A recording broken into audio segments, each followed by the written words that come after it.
Hello everyone, जय हिंद दोस्तों। मैं विशाल स्वागत करता हूं आप सभी का अध्ययन डिफेंस एकेडमी के इस यूट्यूब चैनल पे। तो आज जो हम शुरू करने वाले हैं बच्चे, अपना थर्ड टॉपिक होगा। टॉपिक तो आपका सेकंड है पर थर्ड लेक्चर है आपका। और थर्ड लेक्चर में जो हम डिस्कस करने वाले हैं वो सेकंड टॉपिक आपका आज हम शुरू करेंगे, जिसका नाम है पॉलिनोमियल्स, राइट। इससे पहले हमने एक टॉपिक कंप्लीट कर लिया है। कंप्लीट उसके दो लेक्चर हैं। फर्स्ट लेक्चर में हमने डिस्क्रिप्टिव किया था आपका नंबर सिस्टम का। सेकेंड लेक्चर में हमने क्या किया था भाई, ऑब्जेक्टिव पार्ट किया था नंबर सिस्टम का। तो आज हम करने वाले हैं अपना सेकंड चैप्टर शुरू, जिसका नाम क्या है भाई, पॉलिनोमियल। तो पॉलिनोमियल आज हम शुरू करेंगे और पॉलिनोमियल का सारा आपका डिस्क्रिप्टिव पार्ट है वो आज हम कर लेंगे क्लियर, राइट। बहुत छोटा सा टॉपिक है, ज़्यादा बड़ा टॉपिक नहीं है। क्योंकि अगर ये टॉपिक आपका स्ट्रांग होता है तो साथ में आपका एक और टॉपिक थोड़ा सा इसके साथ लिंक अप करता है, वो भी स्ट्रांग हो जाएगा। उसका नाम होता है क्वाड्रेटिक इक्वेशन। तो क्वाड्रेटिक इक्वेशन पे ज़्यादा कमांड करने के लिए आपको पॉलिनोमियल का थोड़ा सा इन्फॉर्मेशन होना ज़्यादा जरूरी है, राइट। और पॉलिनोमियल पे अगर अच्छी कमांड होगी तो क्वाड्रेटिक इक्वेशन आपका बढ़िया जाएगा, अच्छे से जाएगा, उसमें कोई भी आपको प्रॉब्लम फेस नहीं करनी पड़ेगी, राइट। बहुत सारी चीज़ें हैं जो पॉलिनोमियल और क्वाड्रेटिक इक्वेशन की सेम होती हैं। मतलब अगर मैं एक बात करूं, क्वाड्रेटिक पॉलिनोमियल और क्वाड्रेटिक इक्वेशन, तो उन दोनों में आपको काफ़ी ज़्यादा सिमिलरिटी देखने को मिलेगी। इस चैप्टर से नंबर ऑफ क्वेश्चंस भी थोड़े से क्या लिए मैंने, कम लिए हैं। आई थिंक 15 के आसपास इसमें नंबर ऑफ क्वेश्चंस है, जो भी मैं बाद में करवाऊंगा सेकंड लेक्चर में। अभी जो हम इसका डिस्क्रिप्टिव पोर्शन पढ़ेंगे तो कुछ चीज़ें हम समझेंगे धीरे धीरे, और धीरे धीरे उसको क्या करेंगे, स्टेप अप करेंगे अपनी इन्फॉर्मेशन को। तो अब हम चलते हैं भाई फर्स्ट आपकी इंट्रोडक्शन के ऊपर कि पॉलिनोमियल होता क्या है, कि पॉलिनोमियल होता क्या है। तो मैं कुछ एग्जांपल देके आपको समझाऊंगा। ऊपर डेफिनेशन लिखी है, पर अगेन डेफिनेशन उतनी इंपॉर्टेंट नहीं है जितना आपको समझना कि पॉलिनोमियल एक्चुअल में दिखता क्या है। देखो, पॉलिनोमियल में एक चीज़ ध्यान में रखना, पॉलिनोमियल इक्वेशन नहीं होती, ठीक है। Polynomial it is not an equation. वो इक्वेशन नहीं होती ना, इक्वेशन नहीं होती तो उसमें इज इक्वल टू वाला साइन नहीं आता। पहली बात तो ये ध्यान रखें भाई, it is not an equation. Second, आप पॉलिनोमियल में ये चीज़ भी ध्यान में रखें कि इसमें एक वेरिएबल होगा ना, वन वेरिएबल। और वन वेरिएबल की पावर, मतलब पावर ऑफ वेरिएबल, ऐसे लिख देता हूं कि पावर ऑफ वेरिएबल जो भी होगा, तो पावर ऑफ वेरिएबल जो होने वाली आपके पास, पावर जो आप यहाँ पे बिठाओगे भाई, पावर ऑफ वेरिएबल, ये जो पावर है ये आपके पास नेगेटिव नहीं होगी, फर्स्ट थिंग। सेकंड थिंग, आपकी भाई फ्रैक्शन में नहीं होगी ना। तो ये जो पावर रहेगी वो रहनी चाहिए आपकी नेचुरल नंबर, नेचुरल नंबर नहीं बोल सकते, सॉरी, होल नंबर बोल सकते हैं, या नॉन नेगेटिव इंटीजर, और we can say that whole number, we can say that whole number. Non negative integer का मतलब है नेगेटिव इंटीजर को छोड़ के तो क्या बचेगा भाई, पॉजिटिव इंटीजर बचेंगे इंक्लूडिंग जीरो। तो यहाँ पे लिख भी देता हूँ मैं, 0 1 2 3 एस ऑन, ये सारे के सारी आपकी पावर पॉसिबल हैं। इसके अलावा जो कॉफिशेंट होंगे, कॉफिशेंट होते हैं जो आगे लगे हों, किसके आगे भाई, वेरिएबल के, कॉफिशेंट ऑफ वेरिएबल। जो कॉफिशेंट ऑफ वेरिएबल है उसमें आपके सारे के सारे रियल नंबर आ सकते हैं भाई। सारे के सारे जितने भी हमने रियल नंबर्स पढ़े थे, चाहे वो अंडर रूट वाले हों, चाहे पॉइंट्स वाले हों, चाहे फ्रैक्शन वाले हों, वो आ सकते हैं।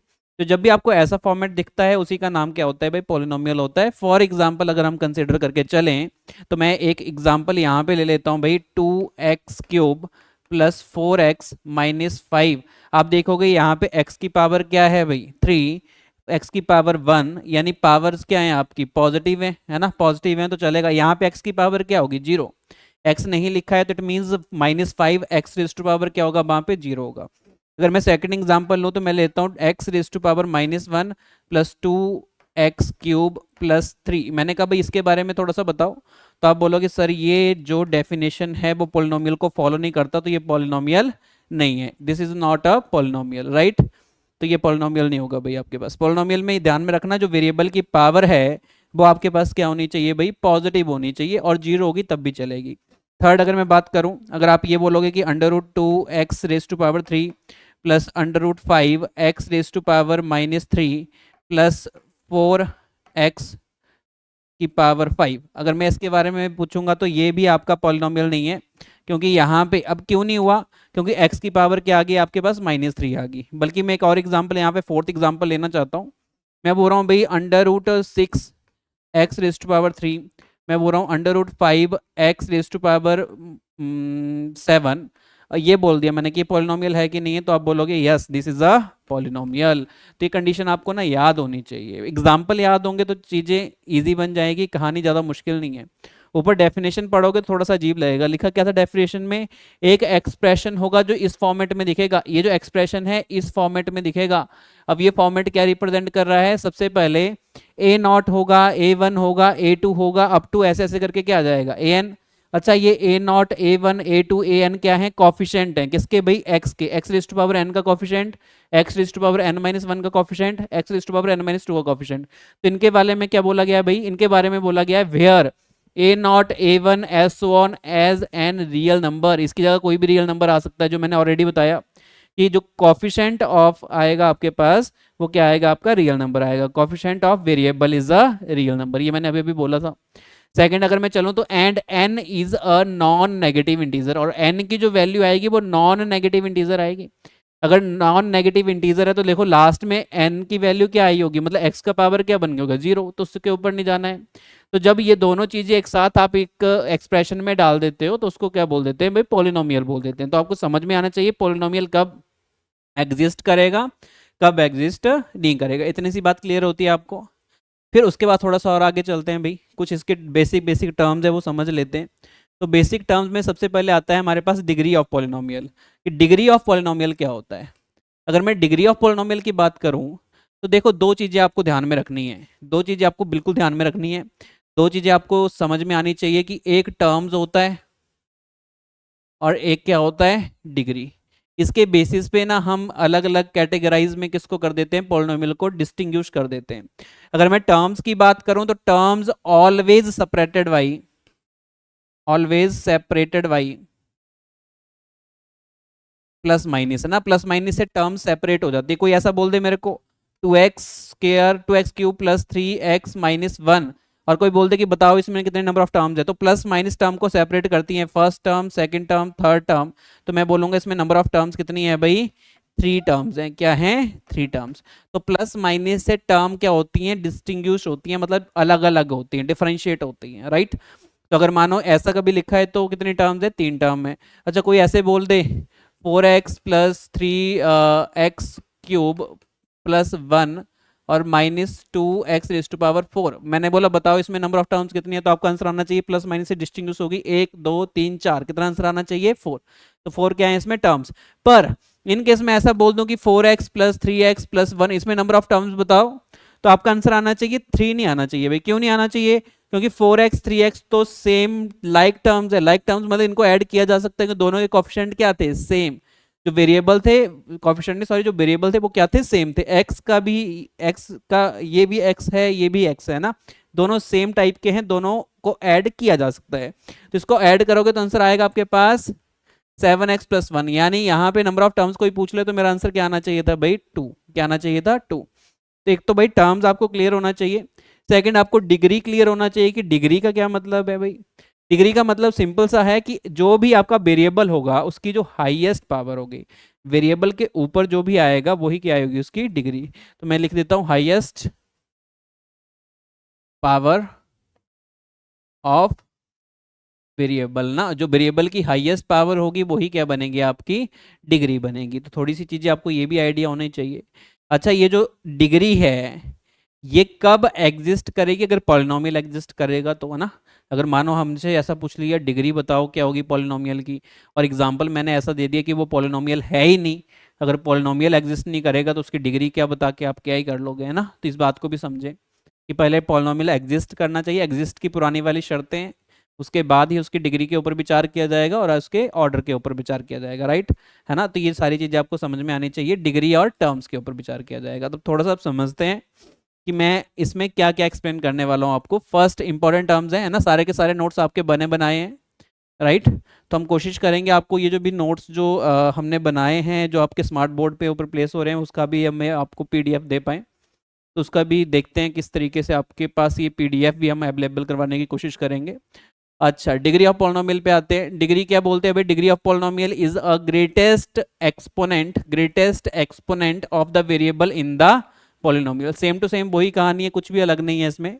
अगर मैं डिग्री का एक छोटा सा एग्जांपल दे दूं तो एग्जांपल मैंने लिखा 3x³ प्लस 2x प्लस 1, तो इसमें मैं बोलूँगा इसकी जो डिग्री आएगी वो आएगी भाई 3, क्योंकि जो वेरिएबल है, वेरिएबल x है ना, सेम वेरिएबल होना चाहिए एक्सपेंशन में, उसकी हाईएस्ट पावर देखनी है। इसकी हाईएस्ट पावर 3 है, इसकी 1 है, तो हाईएस्ट क्या बन गई 3। आगे चलते हैं, एक और एग्जांपल लेते हैं भाई, 2x raise to power 5 plus 3x plus 1। अब इसके बारे में बात कर लें। यहाँ पे अगर कोई डिग्री की बात करेगा तो वेरिएबल तो x है, हाईएस्ट पावर है क्या है वेरिएबल की, तो मैं यहाँ पे बोलूंगा डिग्री, इस वाले केस में कितनी आ जाएगी भाई 5 आ जाएगी, राइट। तो ये कुछ चीजें आपको समझ में आनी चाहिए। सेकंड चलते हैं, constant polynomial. Constant polynomial just like a 2 is a constant polynomial, 5 is the constant polynomial, -3 is the constant polynomial. आप बोलोगे कांस्टेंट क्यों है, क्योंकि इसमें जो वेरिएबल होगा उसकी डिग्री क्या होगी भाई 0। क्यों, क्योंकि अगर मैं -5 की बात करूं, किसकी बात करूं, -5 की, तो -5 को लिखा होगा -5x रेज टू पावर 0। तो कांस्टेंट पॉलिनोमियल की जो डेफिनेशन बनेगी, कांस्टेंट पॉलिनोमियल बोला मैंने, zero polynomial is another thing ना। अगर मैं ऐसा बोल देता हूं कि 3/2, मैंने कहा ये भी पॉलिनोमियल है, हाँ जी पॉलिनोमियल है, इसमें सिर्फ एक ही टर्म है क्योंकि प्लस माइनस लेने लगा है, पर 3/2 x रेज टू पावर क्या लिखा जाएगा इसको 0। इट मींस ये सारे के सारे क्या हैं, कांस्टेंट पॉलिनोमियल, क्योंकि x रेज टू पावर 0 क्या बना देगा 1, आंसर आएगा 3/2, इससे आंसर आएगा -5। तो यहाँ पे चलते हैं अभी, कांस्टेंट पॉलिनोमियल में क्या बोला था, अ पॉलिनोमियल ऑफ डिग्री 0, तो जिसकी डिग्री 0 होगी वो क्या बन जाएगा आपके पास कांस्टेंट पॉलिनोमियल ना। डिग्री 0 होने पे ही वो कांस्टेंट पॉलिनोमियल बनेगा, ध्यान रखना इस बात का, है ना। क्योंकि वहां पे अगर -5 को आप कांस्टेंट पोलिनोमियल बोल रहे हो तो उसमें x तो होगा पर वो इनविजिबल है, तुम्हें दिख नहीं रहा है डायरेक्ट, पर इनडायरेक्ट वे में देखो तो x की पावर क्या हो रही होगी 0 हो रही होगी, राइट। तो ये भी हो गया। उसके बाद चलते हैं भाई जीरो पोलिनोमियल। जीरो पोलिनोमियल मतलब इसका आंसर ही 0 आए। अब आंसर 0 आए तो देखो उसके लिए रिस्पॉन्सिबल ये भी है 0, हो सकता है x रेज टू पावर 4 हो तब भी आंसर 0, हो सकता है x रेज टू पावर 3 हो तब भी आंसर 0, हो सकता है 0x रेज टू पावर 0 हो तब भी आंसर 0, क्योंकि x रेज टू पावर 0 क्या बनाएगा 1, पर 0 मिला के उसको आंसर में क्या दे देगा 0। तो इस सब का मतलब क्या है, जीरो पॉलिनोमियल। तो इसकी डेफिनेशन में बोल दिया हमने, द कांस्टेंट पॉलिनोमियल इज 0। ऐसा कांस्टेंट पॉलिनोमियल जो कितना हो जाए भाई 0, मतलब जिसका 0 भी क्या है कांस्टेंट पॉलिनोमियल है, पर ये सेपरेट टाइप, ये स्पेशल टाइप का कांस्टेंट है जिसका आंसर क्या आता है भाई, जिसको बोलते हैं जीरो पॉलिनोमियल। क्या बोलते हैं, जीरो पॉलिनोमियल। अच्छा, क्या इसकी डिग्री आप बता सकते हो, अगर कांस्टेंट पॉलिनोमियल है ऊपर वाले इंफॉर्मेशन के अकॉर्डिंग, तो उसकी डिग्री तो ऑलवेज क्या आती है भाई 0 आती है ना, ऑलवेज क्या आती है 0। पर अगर मैं जीरो पॉलिनोमियल की बात करूं तो आप डिग्री कैसे बता पाओगे भाई, देखो यहाँ पे 4 है तब भी आंसर 0, यहाँ पे 3 है तब भी आंसर 0, यहाँ पे 0 है तब भी आंसर क्या 0। तो it means degree of the zero polynomial is not defined. अब डिग्री ऑफ जीरो पॉलिनोमियल को डिफाइंड नहीं कर सकते, है ना। इतनी कहानी शायद आपको समझ में आ गई होगी। आगे इतनी कहानी समझ में, थोड़ा सा और आगे बढ़ते हैं। तो नेक्स्ट चलते हैं, नेक्स्ट स्लाइड पे।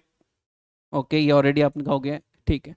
टर्म्स, टर्म्स मैंने ऑलरेडी आपको बताई कि टर्म्स आपकी सेपरेट होंगी पॉजिटिव और नेगेटिव के साथ, पॉजिटिव और नेगेटिव दो टर्म्स बना देगा, राइट, अलग अलग तरीके से। तो the terms of the polynomial are the parts of an algebraic expression that are separated by addition और सब्ट्रैक्शन। सपोज करो मैंने लिख दिया 2x³ प्लस 3x माइनस 1। मैंने कहा भाई टर्म्स बताओ, आपका आंसर आना चाहिए सर इसमें कितनी टर्म्स हैं, 3 टर्म्स। मैंने कहा एक और एग्जांपल लेते हैं, 4x रेज टू पावर 10 ले लेते हैं, 3x रेज टू पावर 5 ले लेते हैं, प्लस क्या ले लेते हैं भाई 25 ले लेते हैं, -1 ले लेते हैं, राइट। और -1 के साथ क्या ले लेते हैं, एक x ले लेते हैं, -1x। मैंने कहा नंबर ऑफ टर्म्स बताओ, 1 2 3 4, तो नंबर ऑफ टर्म्स कितनी आ जाएंगी, 4 टर्म्स आ जाएंगी। कितनी आ जाएंगी, 4 टर्म्स। तो इतनी सी बात आपको समझ में आती है, आगे नहीं समझ में इतनी सी बात, ठीक है। आगे थोड़ा सा और आगे बढ़ते हैं। लाइक पॉलिनोमियल क्या होते हैं, ये इंपॉर्टेंट है। तो लाइक पॉलिनोमियल का मतलब होगा terms that have same variable, ऐसी टर्म जिनका वेरिएबल क्या हो, सेम हो, एंड एक्सपोनेंट्स, और एक्सपोनेंट भी क्या हो, सेम हो, तो वो आपके पास लाइक पॉलिनोमियल आते हैं। अब ये मैंने क्या बोल दिया भाई, वेरिएबल सेम होना चाहिए x, और उसका एक्सपोनेंट भी सेम होना चाहिए, जैसे x² is equal to x²।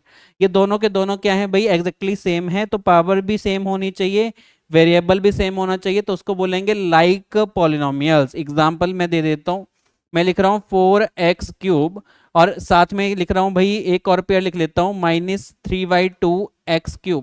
ये दोनों के दोनों भाई दोनों पोलिनोमियल क्या हैं आपके, लाइक पोलिनोमियल हैं, क्योंकि ये भी एक्स क्यूब के साथ है, ये भी क्या है, एक्स क्यूब के साथ है। लाइक पोलिनोमियल की खास बात है भाई, जो लाइक पोलिनोमियल होगा वो आपस में ऐड भी होता है, सब्ट्रैक्ट भी होता है, और मल्टीप्लाई तो हर कोई पोलिनोमियल होता है, उसमें लाइक पोलिनोमियल हो तब भी मल्टीप्लाई होगा, अनलाइक पोलिनोमियल हो तब भी क्या होगा, वो मल्टीप्लाई होगा। पर अगर मैं बात करूं लाइक पोलिनोमियल, तो ये आपस में ऐड और सब्ट्रैक्ट हो जाते हैं, ऐड और सब्ट्रैक्ट। तो ये एडिशन और सब्ट्रैक्ट इसमें पॉसिबल है, किसमें भाई, ये किसकी बात कर रहा हूं मैं, ये बात कर रहा हूं लाइक पॉलिनोमियल की, किसकी, लाइक पॉलिनोमियल, इसमें ये सारी चीजें आपकी क्या हैं, पॉसिबल हैं। इतनी सी बात क्लियर होगी आपको। तो इसके अकॉर्डिंग कोई और एग्जांपल भी हम बनाने की कोशिश करते हैं। मैंने बोला 1/√2 एक्स रेज टू पावर 2, और साथ में बोल देता हूं कि -√2 एक्स रेज टू पावर 2, ये दोनों के दोनों भी क्या है आपके पास, लाइक पॉलिनोमियल है। क्या है भाई, लाइक पॉलिनोमियल। तो इतनी सी बात क्लियर है कि लाइक पॉलिनोमियल को ऐड भी किया जा सकता है, लाइक पॉलिनोमियल को सब्ट्रैक्ट भी किया जा सकता है, और मल्टीप्लाई में तो कोई इशू नहीं है भाई, मल्टीप्लाई तो ऑलवेज होते होते हैं पॉलिनोमियल। कैसे करने हैं वो भी आगे मैं सिखा दूंगा आपको। अब थोड़ा सा और आगे चलते हैं भाई, ये इंपॉर्टेंट है, यहाँ से हो सकता है ऑब्जेक्टिव टाइप का कोई क्वेश्चन आपका बन जाए। अच्छा जी, इसमें हमने टाइप्स के ऊपर आते हैं। देखो मैं अभी आपको एक्सप्लेन कर देता हूँ कि टाइप्स में किस किस टाइप्स के पॉलिनोमियल आते हैं। तो टाइप्स में ना हमने क्या किया था ना, दो टाइप्स में, टाइप्स ऑफ पॉलिनोमियल आपका टॉपिक है। अब पॉलिनोमियल को हमने ना दो टाइप्स में अलग अलग तरीके से ना डिस्टिंग्विश किया है। क्यों किया है भाई, एक तो किया है on the basis of terms, terms के बेसिस पे, और सेकंड हमने किया है on the basis of their degree, degree के बेसिस पे। तो अगर हम देखेंगे डिग्री के बेसिस में, मतलब हमने पावर देखनी होती है, जो वेरिएबल के ऊपर एक्सपोनेंट्स की पावर बैठी होगी उसको देखना होता है। अगर मैं टर्म के बेसिस पे बात करूं तो आपने प्लस नेगेटिव के अकॉर्डिंग देखना होता है कि दो टर्म्स बन रही है, तीन टर्म्स बन रही है। तो टर्म्स के बेसिस पे जो आता है, सबसे पहले आता है जिसमें only one term, only one term, only one term का मतलब पॉजिटिव नेगेटिव होंगे नहीं, तो इसका नाम होता है भाई मोनोमियल। क्या होता है, मोनोमियल, मोनोमियल बोलते हैं। सेकंड अगर कोई बात करे जिसमें टू टर्म्स हो, अगर टू टर्म्स होंगी तो उसका नाम होगा भाई बाइनोमियल। क्या होगा, बाइनोमियल। अगर कोई पूछे कि थ्री टर्म्स, तो उसका नाम होगा भाई ट्राइनोमियल, है ना। इससे ज्यादा वो पूछता नहीं है, इतना ही पूछेगा आपका कि अगर वन टर्म होगी तो पॉलिनोमियल का क्या नाम है, मोनोमियल। दो टर्म्स होगी तो क्या नाम है भाई, बाइनोमियल। तीन टर्म्स होगी तो क्या नाम होगा, ट्राइनोमियल। एग्जाम्पल भी लेते चलते हैं इसके। मैं अगर एग्जाम्पल की बात करूं तो इसके एग्जाम्पल में हम कुछ एग्जाम्पल इसके कंसीडर कर लेते हैं। फॉर एग्जाम्पल वन के लिए ना, ओनली वन टर्म, तो आपका 2x³ ये भी आपका मोनोमियल होगा। एक लेते हैं 4/3x, ये भी क्या है, मोनोमियल है, क्योंकि आपने पावर पे नहीं जाना, आपने देखना कि इसमें प्लस माइनस कुछ भी नहीं लगा। अगर इसकी बात करूं इसमें प्लस माइनस कुछ नहीं लगा, कॉमा है, मतलब दो एग्जाम्पल हो गए ये, है ना, इसको जोड़ के मत देखना। अगर मैं बात करूं तो √2 x⁵ ये भी क्या है आपके पास भाई, मोनोमियल है। टू टर्म्स की बात की जाए तो आएगा 2x³ + 3x, ये भी क्या है आपके पास, टू टर्म्स के साथ आया, तो आपके पास क्या बन गया, बाइनोमियल। √2x - 1, ये भी क्या बन गया आपके पास, टू टर्म्स के साथ बाइनोमियल। थ्री टर्म्स के साथ आएगा 2x² + 4x + 1, ये आपके पास ट्राइनोमियल का एग्जाम्पल है। मैंने कहा एक और एग्जांपल लेते हैं भाई, 4/3 x⁴ + 3x² + 1, ये भी क्या एग्जांपल है आपका, this is also an example of trinomial. फिर डिग्री के बेसिस पे बात करते हैं। अगर हम डिग्री के बेसिस पे बात करते हैं तो सपोज करो अगर डिग्री आती है 1, डिग्री 1 का क्या मतलब है भाई, डिग्री 1 का मतलब है जो भी आपका एक्सपेंशन होगा, ये जो भी आपका क्वेश्चन होगा उसमें जो वेरिएबल होगा उसकी पावर क्या आएगी, highest power of the variable is 1। अगर ऐसा होगा तो उसके अकॉर्डिंग उसको बोल देते हैं भाई linear polynomial, linear polynomial, right. अगर मैं बात करूं डिग्री 2 के लिए, डिग्री 2 के लिए तो उसका नाम हो जाता है भाई quadratic polynomial. This is the important, क्योंकि यहीं से ही क्वाड्रेटिक पॉलिनोमियल से ही एक चैप्टर बन जाता है जिसका नाम है क्वाड्रेटिक इक्वेशन। तो क्वाड्रेटिक पॉलिनोमियल। अगर मैं थर्ड बात करूं, अगर डिग्री आ जाती है भाई 3, तो बोलता है क्यूबिक पॉलिनोमियल। अगर डिग्री आ जाती है आपकी 4, तो बनता है क्वार्टिक। Quartic polynomial. और अगर मैं बोलूँ डिग्री, देखो डिग्री 4 5 भी आती है, 6 भी आती है, पर उसका अलग से नाम हम याद नहीं करते, इतना सफिशिएंट होता है, इतना सफिशिएंट होता है ना। पर एक और आता है, इसको बोलते हैं बाई क्वाड्रेटिक पोलिनोमियल। अब बाई क्वाड्रेटिक कहीं ना कहीं क्वाड्रेटिक की तरह ही होता है, पर उसकी पावर कहाँ से शुरू होती है भाई, 4 से। उसके बाद पावर 3 नहीं आती, उसमें पावर डायरेक्ट क्या आती है, 2 आती है। तो उसका एग्जाम्पल मैं दे दूंगा। अभी के अकॉर्डिंग आप ये चीजें समझ गए। इसके अकॉर्डिंग हम ना इसमें क्या कर लेते हैं भाई, एग्जाम्पल भी दे लेते हैं। डिग्री 1 के लिए कोई भी एग्जाम्पल ले लो भाई। आपने बोल दिया 2x+1, तो ये देखो ये on the basis of degree बात कर रहा हूँ, this is a linear polynomial. हम बोल देते हैं 4x+3y2, this is also a linear polynomial. अगर डिग्री 2 की बात करूं तो आंसर आएगा भाई 2x² + 1, ये भी आपके पास क्वाड्रेटिक पोलिनोमियल है। मैंने बोला 2x² + 3x+1, ये भी क्या है आपके पास, क्वाड्रेटिक पोलिनोमियल। क्यूबिक की बात की जाए तो 4x³ + 3x² + 4x+1, है ना। ये देखा जाए तो ये क्या है आपके पास, cubic polynomial. Number of terms कितनी है, 4। पर अगर मैं on the basis of degree बोल देता हूं तो this is your cubic polynomial. Highest degree of the variable है 3। एक और एग्जांपल ले लो, 4/3x³ + 2x² + 4x+1, ये भी आपके पास क्या आएगा भाई, क्यूबिक पोलिनोमियल।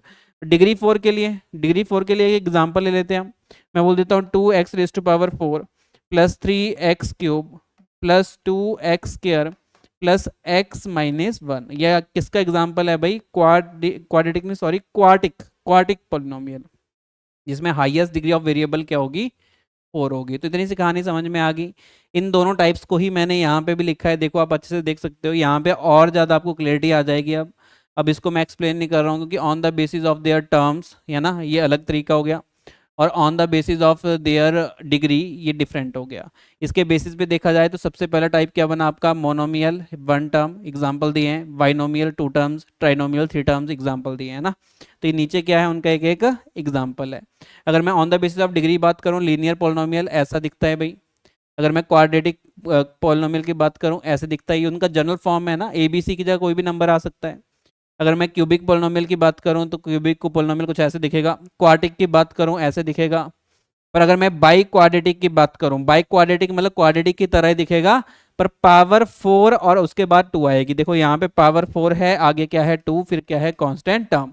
यानी इसमें कौन सा नहीं आएगा, x⁴ नहीं आएगी, साथ में x⁴ वाली टर्म भी नहीं आएगी। तो इस टाइप का जो पोलिनोमियल होता है उसका नाम होता है बाई क्वाड्रेटिक पोलिनोमियल, क्योंकि कहीं ना कहीं क्वाड्रेटिक की तरह ही हमें ये देखने को मिलता है, राइट। क्योंकि इसको देखा जाए तो आप ऐसे भी तो बोल सकते हो x² का होल स्क्वायर क्वाड्रेटिक की तरह बन रहा है थोड़ा सा, तो ये आ जाएगा आपका बाई क्वाड्रेटिक पोलिनोमियल। क्लियर इतना। तो ये हमने बिल्कुल बेसिक किया अभी तक, टाइप्स ऑफ पोलिनोमियल हमने कर लिया कंप्लीट। यहाँ से हो सकता है कभी कभार एक आधा क्वेश्चन बन जाए, पर अगेन यहाँ से भी जो पूछने का जो प्रोबेबिलिटी है वो थोड़ी सी कम है, पर बेसिक है ना। अगर आगे जाके कहीं ना कहीं इसका यूज करना पड़े तो हाँ, आई थिंक इतनी इन्फॉर्मेशन तो हमें पता होनी चाहिए भाई। आगे बढ़ते हैं। अगर आगे बढ़ते हैं तो हम सीखेंगे ऑपरेशन और पोलिनोमियल्स, कि हम कैसे पोलिनोमियल के ऑपरेशंस को करेंगे। ऑपरेशंस का सिंपल सा मतलब है, हमने पोलिनोमियल्स को क्या सीखना है भाई, ऐड करना सीखना है, पोलिनोमियल्स को सब्ट्रैक्ट करना सीखना है, पोलिनोमियल को मल्टीप्लाई करना सीखना है, और पोलिनोमियल को डिवाइड करना सीखना है। ये 4 चीजें हमें सीखनी है, यानी अलजेब्रा सीखना है किसका भाई, पोलिनोमियल का। अगर मैं बात करूं एडिशन ऑफ पोलिनोमियल की, तो लाइक टर्म्स ही होंगी भाई। देखो मैंने ऑलरेडी बताया था, लाइक टर्म्स और एडेड और subtracted by like terms. Addition subtraction का एक ही फंडा है, लाइक टर्म होगी ऐड सब्ट्रैक्ट कर देना, अगर लाइक टर्म नहीं होगी तो उनको ऐड सब्ट्रैक्ट नहीं कर सकते। सपोज करो एग्जांपल लिया मैंने, 5x³ + 3x² + 7 3x³, ये वाला एग्जांपल है। देखो 5x³ 3x² + 7x³ + 10x² + x। अब इसमें लाइक टर्म ढूंढिए। अच्छा, अगर लाइक टर्म की बात करूं तो लाइक टर्म है इसमें x³ और ये भी x³, ये दोनों लाइक टर्म्स है। लाइक टर्म्स आपस में ऐड और सब्ट्रैक्ट हो जाती हैं, तो जैसे इनको करोगे तो ये आएगा 5x³ + 7x³, लाइक टर्म्स है, x³ मतलब लाइक टर्म्स। अगर इनको ऐड करोगे तो आंसर कितना आ जाएगा आपके पास, 12। कितना आ जाएगा, 12x³, ये ऐड हो गया। अब चलते हैं नेक्स्ट। अगर देखें तो ये दोनों भी आपस में लाइक टर्म्स है, एक 3x² है, एक है 10x², दोनों x² represent the like terms. क्योंकि यही बोला था वेरिएबल भी सेम होना चाहिए, उसकी पावर भी क्या होनी चाहिए, सेम होनी चाहिए। तो दोनों को ऐड किया जाए भाई, दोनों में प्लस लगा था तो आप बोलोगे +3 + 10, आंसर आएगा 13x²। और जो बचा है वो साथ में लिख दो +x। ये आपने दोनों को क्या कर दिया भाई, ऐड कर दिया। तो एडिशन सीख लिया आपने। ऐसे ही ऐड करना है, जो लाइक टर्म्स हैं वो ऐड हो जाएंगी, जो अनलाइक टर्म्स हैं वो ऐड सब्ट्रैक्ट नहीं होती इन केस ऑफ पॉलिनोमियल। फिर सब्ट्रैक्शन की बात करते हैं। सब्ट्रैक्शन में ये क्वेश्चन लिया, देखो सब्ट्रैक्शन में देखोगे अगेन, देखो ये 5x³ है, कोई और 5x³ वाली टर्म है क्या, हाँ x³ वाली है। तो इन दोनों को ना 5 - 7 कर लो। अगर 5 - 7 करते हो तो 5 - 7 करने से आंसर जो आएगा वो कितना आएगा आपका, -2 आ जाएगा। साथ में क्या आ जाएगा, x³।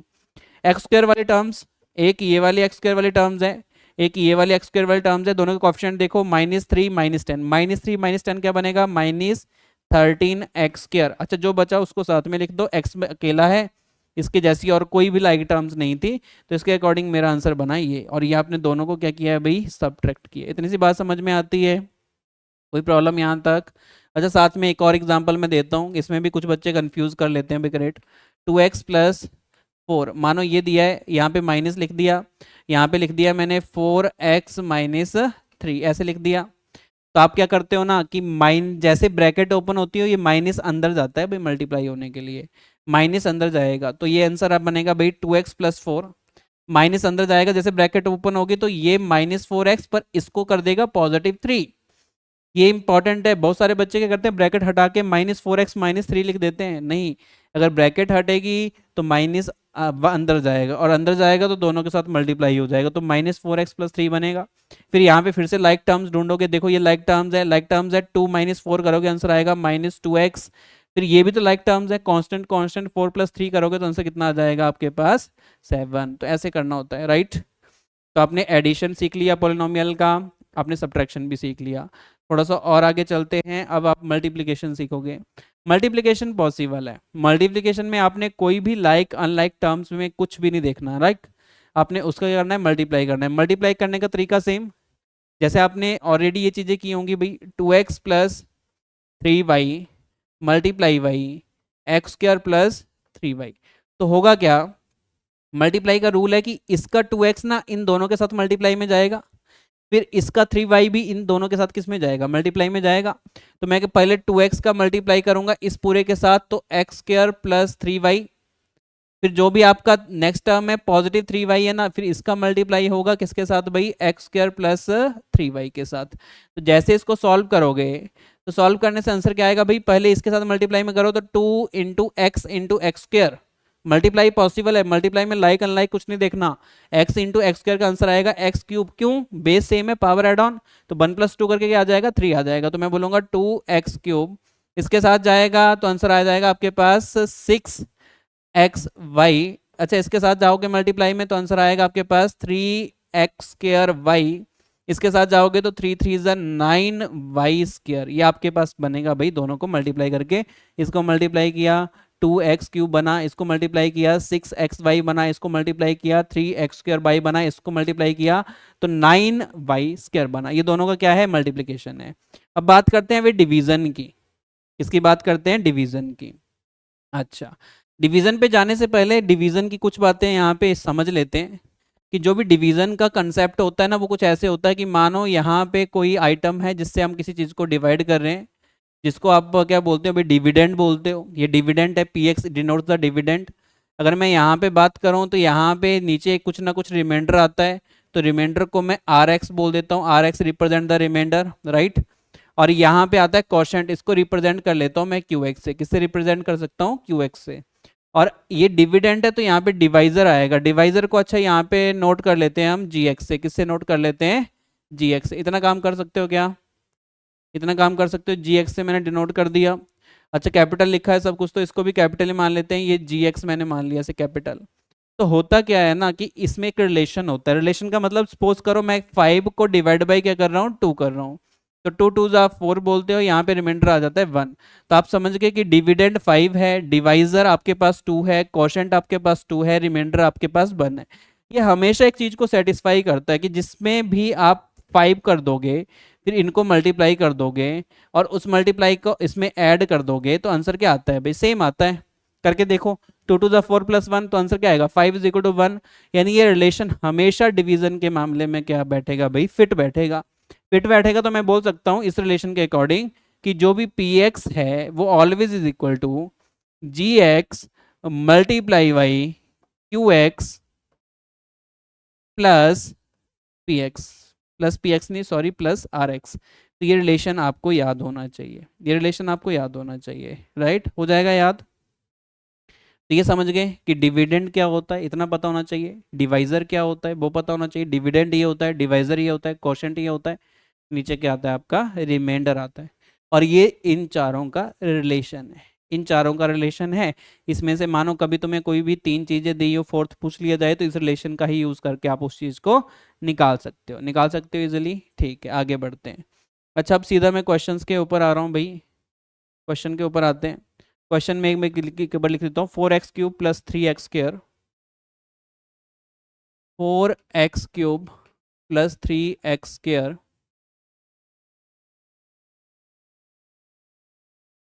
4x³ plus 2x² plus 5x minus 6,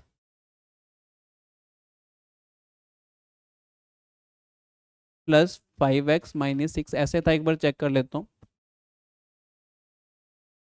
plus 5x minus 6, okay done. पीछे था 4x³ plus 2x², 4x³ plus 2x² और नीचे था आपके पास 2x² plus 3x plus 1, 2x² plus 3x plus 1। हमने डिवाइड करना है, डिवाइड करने का देखो सिंपल वही रूल है। अच्छा, डिवाइड में क्या क्या पूछ सकता है आपसे, डिवीजन में पूछ सकता है भाई डिवाइड करोगे तो बताओ इसमें क्वोशंट क्या बनेगा, बताओ इसमें रिमाइंडर क्या बनेगा। बल्कि इस टाइप के क्वेश्चंस आपके ना 8th क्लास में 9th क्लास में हो जाते हैं। तो फिर भी मैं एक बार इसको एक्सप्लेन कर देता हूँ कि आप क्या करोगे भाई, 4x³ plus 2x² plus 5x minus 6 इसको डिवाइड करने वाले हो भाई, किसके साथ डिवाइड करोगे, 2x² प्लस 3x प्लस 1 के साथ। अब कैसे सोचना होता है इस क्वेश्चन में, ऐसे सोचना होता है कि जो ऐसा किसी से मल्टीप्लाई करो, ये जो आपने लिखा है यहाँ पे इसको कैसा मल्टीप्लाई करो, एक ऐसे नंबर से मल्टीप्लाई करो कि 4x³ बन जाए। पहला आइटम सेम बनानी होती है, पहली आइटम क्या करनी होती है, सेम बनानी होती है। तो जब आप इसको अच्छे से देखोगे तो देखोगे कैसे 2x² को मैं किससे मल्टीप्लाई करूं 4x³ बन जाए। तो अगर 2 को 4 बनाना है तो 2 से मल्टीप्लाई करना पड़ेगा, और x² को x³ बनाना है तो x से भी मल्टीप्लाई करना पड़ेगा। यानी आपको इसको किससे मल्टीप्लाई करना पड़ेगा भाई, 2x से। अब जिसको अभी भी समझ नहीं आता है तो वो ऐसे लिखेगा कि 2x से मल्टीप्लाई करोगे किसको, जो भी यहाँ पे लिखा है 2x² प्लस 3x प्लस 1। तो जैसे इसको अंदर लेके जाओगे तो क्या बनेगा, 4x³ बन जाएगा। इसको अंदर लेके जाओगे तो आंसर आएगा आपके पास 6x², इसको अंदर लेके जाओगे तो आंसर आ जाएगा 2x। तो ये बनेगा। ऐसा बना के फायदा क्या हुआ, इसका 4x³ इसका 4x³ क्या आ जाएगा, सेम। सेम आ जाएगा तो वो कट हो जाता है, सेम टू सेम लेके आ जाना होता है। फिर क्या होता है डिवीजन में ऊपर वाले से नीचे वाला माइनस करते हैं और वो चीजें क्या हो जाती हैं भाई, कट हो जाती हैं। तो मैं क्या करूंगा, ये सोचूंगा कि 2x² को किससे मल्टीप्लाई करूं कि 4x³ बन जाए। तो 2x² को मल्टीप्लाई किया जाए भाई 2x से, और 2x से इस पूरे को मल्टीप्लाई करके एक बार लिख दो नीचे, तो आएगा 4x³। 2x से मल्टीप्लाई करोगे तो आएगा 6x²। 2x से इसको मल्टीप्लाई करोगे तो आएगा पॉजिटिव का 2x, यही आएगा ना, सेम टू सेम यही तो आया। फिर अगर आप माइनस करते हो तो माइनस में ये साइन चेंज हो जाते हैं, ये भी चेंज हो जाएगा, ये ऊपर वाला कट, यही करना होता है। अगर आप देखोगे तो 2 माइनस 6, देखो x² इज सेम ना, लाइक पोलिनोमियल। 2 माइनस 6 करोगे तो आंसर आएगा माइनस 4x²। इसमें से इसको माइनस करोगे तो 5 माइनस 2 कर लेना, अगर 5 माइनस 2 करोगे तो आंसर आएगा पॉजिटिव 3x। कितना आ जाएगा, पॉजिटिव 3x। तो इस तरीके से ये फर्स्ट आपका आ गया, और जो बचा है वो भी लिख देना है -6। अब आगे का सोचो कि मैं 2x² को किससे मल्टीप्लाई करूं कि -4x⁻² बने। तो आप ना इसको किससे मल्टीप्लाई करोगे, -2 के साथ मल्टीप्लाई करोगे। जैसे ही -2 के साथ मल्टीप्लाई करोगे तो पहली आइटम क्या बनेगी, -4x² बनेगा ना। तो इसके अकॉर्डिंग बना दो, -2 से मल्टीप्लाई कर दो इस सारे को और नीचे लिख दो। -2 से मल्टीप्लाई करोगे तो -4x², -2 के साथ ये भी जाएगा मल्टीप्लाई में, -6x बनेगा। अच्छा, ये भी जाएगा तो माइनस का क्या बन जाएगा, 2 बन जाएगा। ऐसा ही होगा क्या। फिर उसके बाद ना सब्ट्रैक्ट करने का मतलब साइन चेंज करने का होता है, ये चेंज ये चेंज ये भी चेंज, ये दोनों आपस में क्या हो गए, कट। इसको सॉल्व करोगे तो आंसर आ जाएगा 9x, इसको सॉल्व करोगे तो आंसर आ जाएगा -4। यहां तक आप सॉल्व करोगे। कब तक सॉल्व करना है, जब तक इसकी डिग्री और आपके पास रिमाइंडर की डिग्री रिमाइंडर की डिग्री कम ना आ जाए, किससे भाई, जिससे आप डिवाइड कर रहे हो, जिससे आप डिवाइड कर रहे हो, यानी जो आपका डिवाइजर है उसकी डिग्री आपकी जो रिमाइंडर है उसकी डिग्री से ज्यादा होनी चाहिए। ये सिंपल ऐसा बोलो कि रिमाइंडर की डिग्री आपकी डिवाइजर से कम होगी तो रुक जाना है, क्योंकि इसके बाद आप चीजें कर नहीं सकते, क्योंकि आप किससे मल्टीप्लाई करोगे भाई 2x² को, कि आंसर 9x आ जाए, तो यहाँ पे आपने रुक जाना है। यहाँ पे रुक जाने के बाद ध्यान में रखना ये आपके पास क्वोशेंट बन जाएगा और ये आपके पास रिमाइंडर बन जाएगा, तो ये चीजें भी आपको आनी चाहिए, ठीक है। इंपॉर्टेंट चीज है, इसके ऊपर दो थ्योरम्स बनेंगे आगे जाके, वो थ्योरम्स इंपॉर्टेंट है, जिसमें एक आता है आपके पास फैक्टर थ्योरम, है ना, फैक्टर थ्योरम आती है, और फैक्टर थ्योरम के साथ साथ एक आती है रिमाइंडर थ्योरम, तो दोनों थ्योरम्स आपस में इंटरलिंक्ड है। रिमाइंडर थ्योरम का यूज किया जाता है डायरेक्ट रिमाइंडर निकालने के लिए विदाउट यूजिंग दिस फॉर्मेट, इस फॉर्मेट का ना यूज करके डायरेक्ट क्या निकालोगे, रिमाइंडर। और ये समझो अगर रिमाइंडर 0 आता है तो वो आपका फैक्टर होता है। कौन फैक्टर होता है, जो यहाँ पे बैठा होगा इसका क्या होगा, फैक्टर होगा। अच्छा, इस ऐसे चीजें समझ नहीं आती है ना पॉलिनोमियल में। अगर मैं ऐसे बोल देता हूँ कि 4 को डिवाइड बाई 2 करना है, तो आपको पता है कि 2 2 जा 4 करते हैं और आंसर कितना आता है भाई, रिमाइंडर 0। रिमाइंडर 0 आता है, इसका यही मतलब है कि 2 इज द फैक्टर ऑफ 4, है ना, ये तो बोलना चाहता हूँ मैं कि 4 डिवाइड बाई 2 पॉसिबल है, रिमाइंडर क्या आएगा, 0 आएगा। तो इसका मतलब यही होता है कि 2 इज द फैक्टर ऑफ 4, अगर रिमाइंडर क्या बचता है, 0। इन केस मैं ऐसा बोल देता हूँ भाई ये 3y यहाँ से 2 कर दो, तो आप बोलोगे 2 1 2, रिमाइंडर बचा 1, जैसे रिमाइंडर 1 बचा तो मैं बोलूंगा 2 is the not the factor of 3, 2 3 का फैक्टर नहीं है। 3 के फैक्टर कौन से आते हैं, 1 आता है और साथ में 3, तो 2 उसका फैक्टर नहीं है। तो सिंपल सा कंसेप्ट है, ये दोनों चीजें हम आगे जाके और डिटेल में करेंगे। तो आई थिंक इतनी कहानी आपको समझ में आती है। इससे पहले कुछ बचा तो नहीं ना भाई, डिवीजन हमने कर लिया, ये हमने कर लिया, राइट। उससे थोड़ा सा और आगे बढ़े, ये फार्मूलाज हैं ऑलरेडी मैंने डिस्कस किए हैं नंबर सिस्टम में, याद होने चाहिए, यहाँ पे भी काम आ सकते हैं। आगे बढ़ते हैं, रिमाइंडर थ्योरम। रिमाइंडर थ्योरम के ऊपर आते हैं। देखो जितना देखने में कॉम्प्लिकेटेड लगता है उतना ही ईजी है, जितना देखने में तुम्हें कॉम्प्लिकेटेड लग रहा है ना उतना ही ये ईजी है, कुछ ज़्यादा इसमें अलग नहीं करना। अब इसमें क्या बोलेगा वो, उसमें बोलेगा कि एक मेरे पास पॉलिनोमियल है और इस पॉलिनोमियल को, अब यहाँ पे कोई भी पॉलिनोमियल आ सकता है, उसको मैं डिवाइड कर रहा हूँ, पर डिवाइड कर रहा हूँ तो डिवाइड किससे कर रहा हूँ भाई, डिवाइड कर रहा हूँ सिंपल आपका लीनियर पॉलिनोमियल से। किसके साथ, लीनियर पॉलिनोमियल के साथ। तो यहाँ पे जो डिवाइड करूंगा वो किसके साथ करूंगा, लीनियर पॉलिनोमियल। और लीनियर पॉलिनोमियल का मतलब है ऐसा पॉलिनोमियल जिसकी डिग्री क्या होती है, 1। तो उसमें दो ही चीजें बन सकती हैं, या तो कुछ ऐसा x प्लस ए करोगे, या तो क्या करोगे भाई, यहाँ पे सेकंड कंडीशन भी ले लेता हूँ मैं, कि ऐसे आप डिवाइड कर रहे होंगे, यहाँ पे पी एक्स आएगा, यहाँ पे x प्लस ए आ गया, यहाँ पे क्या आएगा x माइनस ए। यही दो पॉसिबिलिटीज है ना आपके पास, यही दो क्या बनेगी, पॉसिबिलिटीज बनेगी। हो सकता है 2x प्लस 2 आ जाए, तब भी कोई दिक्कत नहीं है, चलेगा, है ना, कोई प्रॉब्लम नहीं है। मैं बोलता हूँ इस टाइप की ही पॉसिबिलिटीज बनती हैं। तो उस वाले केस में जैसे आप सॉल्व करोगे तो मेरे को पता है आप क्वेश्चन भी निकाल लोगे, जैसे मैं क्वेश्चन दूंगा आपको आप रिमाइंडर भी निकाल लोगे। पर मैं बोलता हूँ कि रिमाइंडर थ्योरम क्या बताती है, रिमाइंडर थ्योरम बताती है कि अगर ऐसी कंडीशन बनती है तो डायरेक्ट आपके पास रिमाइंडर आ सकता है। कैसे आ सकता है, आप सिंपल क्या करोगे, यहां से x की वैल्यू निकालोगे, इसको इज इक्वल टू 0 करके, जो भी यहाँ पे लिखा होगा उसको इज इक्वल टू 0 कर दोगे, जो भी लिखा होगा वहां से x की वैल्यू निकालोगे और इस x की वैल्यू को इस px में क्या कर दोगे, पुट कर दोगे। px में पुट करोगे, जो भी यहाँ पे x लिखा होगा x की जगह क्या डाल दोगे, माइनस ए। तो जैसे ही आप ये वैल्यू पुट करोगे तो यहाँ पे जो आंसर आएगा p is equal to minus A के साथ, वो डायरेक्ट क्या बनेगा, आपका रिमाइंडर बनेगा, डायरेक्ट रिमाइंडर बनेगा। Without solving this whole question आपका डायरेक्ट आंसर क्या आ जाएगा भाई, रिमाइंडर आ जाएगा। यही रिमाइंडर थ्योरम है, आप करके भी देख सकते हो, अप्लाई भी करेंगे हम इसी चीज को। आगे जाके चलते हैं भाई इसके ऊपर। सपोज करो मैंने ये वाला क्वेश्चन दे दिया, तो आपके माइंड में आना चाहिए कि जो भी यहाँ पे होगा उसको इज इक्वल टू 0 करो भाई, x की वैल्यू निकालो और इसी x की वैल्यू को इस पी एक्स में पुट कर दो। जैसे पुट करोगे तो x की जगह a भर दोगे तो पी ए क्या आ जाएगा, उसका रिमाइंडर आ जाएगा। ठीक है, इतनी सी कहानी है, ऊपर जो लिखा है उसके ऊपर नहीं जाना है, उसमें आप कंफ्यूज हो जाओगे। क्या लिखा था देखो, the P x is a polynomial, कोई भी पी एक्स क्या है मेरे पास, पॉलिनोमियल है जिसकी डिग्री क्या होनी चाहिए, एक से बड़ी, नेगेटिव नहीं होनी चाहिए ना, डिग्री होनी चाहिए एक से बड़ी, is divided by X minus A. अगर x माइनस ए से डिवाइड किया जाएगा तो रिमाइंडर क्या बनेगा, पी ए बनेगा। क्या बनेगा, पी ए। अच्छा, इस एग्जाम्पल को देख भी लेते हैं, कि एग्जाम्पल इन्होंने दिया भी था। मैं इस एग्जाम्पल को अगली वाली स्लाइड पे लिखता हूँ। ये वाला एग्जाम्पल है 3x³ प्लस x²। ये है 3x³ plus x square, 3x³ plus x square plus 2x plus 5 plus 2x plus 5, इसको डिवाइडेड बाई किया हमने किसके साथ भाई, x प्लस 1 के साथ, is divided by x plus 1, is divided by x plus 1, and बोला है find the remainder, find the remainder, remainder को आपने फाइंड आउट करना है। देखो एक तो लॉन्गेस्ट मेथड है, वो भी आना चाहिए, कभी क्वेश्चन ही पूछ लिया तो लॉन्गेस्ट मेथड से ही निकालोगे, तो पहले तो लॉन्गेस्ट मेथड से करते हैं। लॉन्गेस्ट मेथड से करोगे तो आप बोलोगे इसकी तरह बनाना है तो किससे मल्टीप्लाई करना पड़ेगा, 3x से। किससे मल्टीप्लाई करना पड़ेगा भाई, 3x से।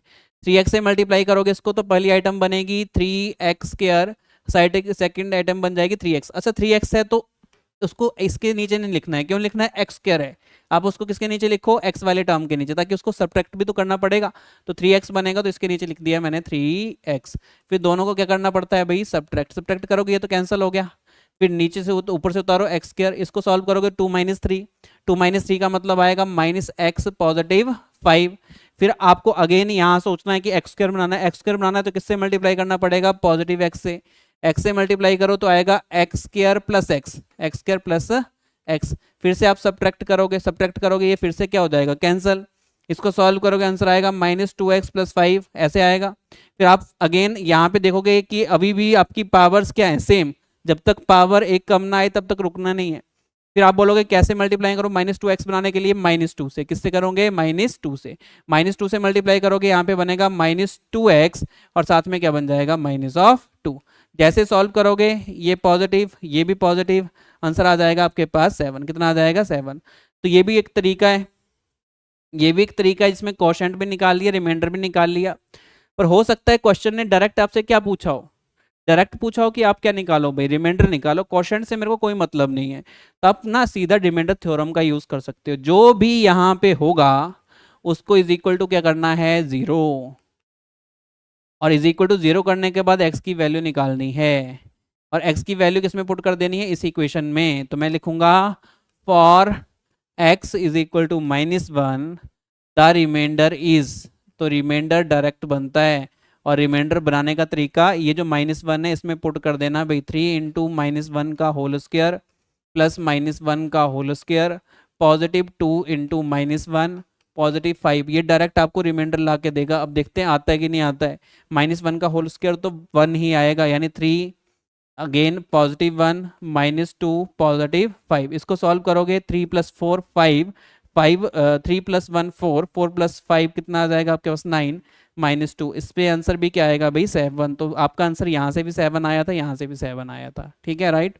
इजी है, ज़्यादा मुश्किल नहीं है रिमाइंडर थ्योरम। जिससे भी डिवाइड कर रहे हो इज इक्वल टू 0 डाल दो, x की वैल्यू निकालो और इस x को इसमें क्या कर दो, पुट कर दो। x को पुट करोगे तो डायरेक्ट क्या आ जाएगा आपके पास, रिमाइंडर आ जाएगा। पर दोनों मेथड आने चाहिए, इन केस कभी क्वोशंट पूछ ले तो क्वोशंट की वैल्यू ये आएगी भाई, तो आपको दोनों चीज़ें आनी चाहिए। अच्छा सोचो, सोचो अगला जो आने वाला है कंसेप्ट वो यही आने वाला है कि अगर मानो मैंने ऐसे डिवाइड किया और रिमाइंडर क्या आ गया, 0, रिमाइंडर क्या आ गया, 0, तो मैं ये बोलूंगा जो भी यहाँ पे लिखा होगा वो इसका क्या होगा, फैक्टर होगा। क्या होगा, फैक्टर। फैक्टर का मतलब अगर मैं इसको इससे डिवाइड करूंगा तो वो कंप्लीटली डिविजिबल हो जाएंगे, क्या हो जाएंगे, कंप्लीटली डिविजिबल, है ना। इसको ही फैक्टर थ्योरम बोला गया, इसी को क्या बोला गया, फैक्टर थ्योरम। क्योंकि वही तो चीजें हैं, अगर यहाँ पे 0 आता है इट मींस रिमाइंडर 0 आने का मतलब है ये दोनों आपस में फुली डिवाइड हो रहे हैं। फुली डिवाइड तभी होंगे जब ये इसका क्या होगा, फैक्टर होगा।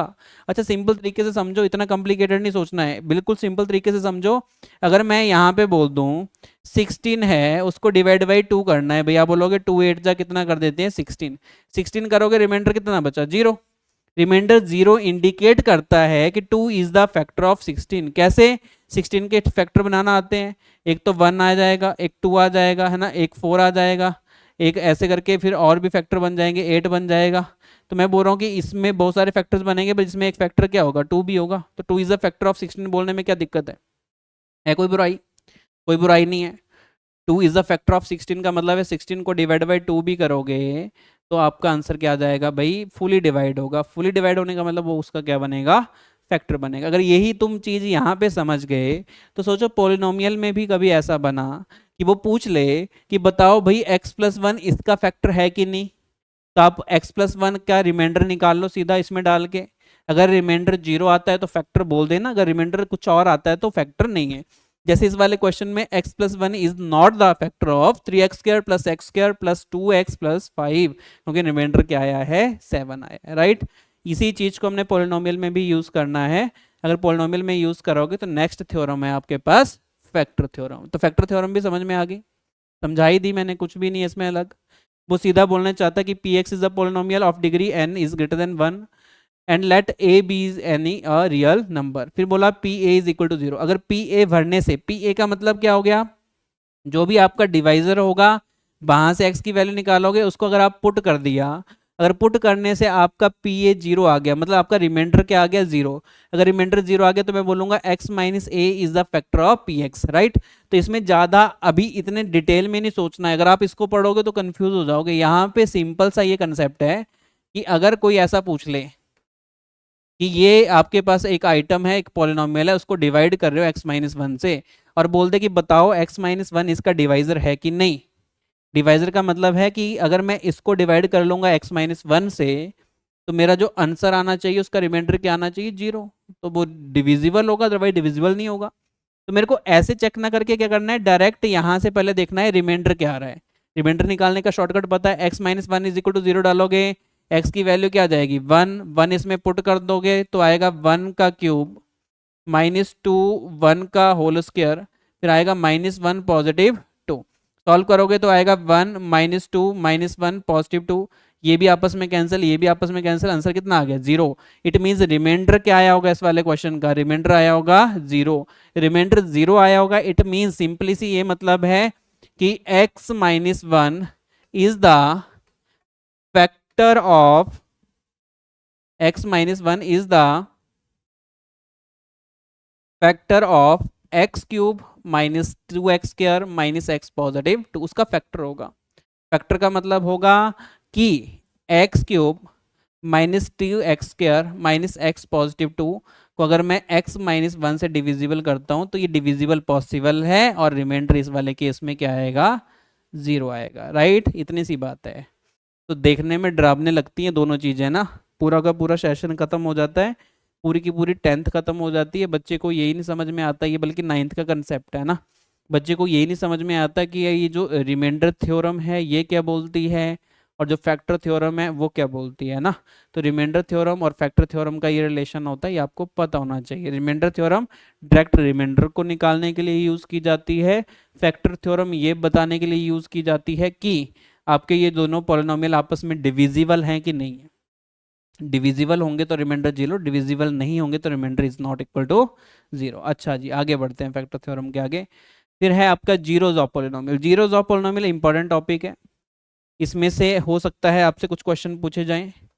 Zeros of polynomial, zeros of polynomial की डेफिनेशन होती है values of the variable where the polynomials become 0, कि ऐसी वेरिएबल की वैल्यूज ऑफ वेरिएबल, वेरिएबल तो आपको पता होगा ना, दिया होगा या तो x में होगा या तो y में होगा, वेरिएबल होगा आपके पास।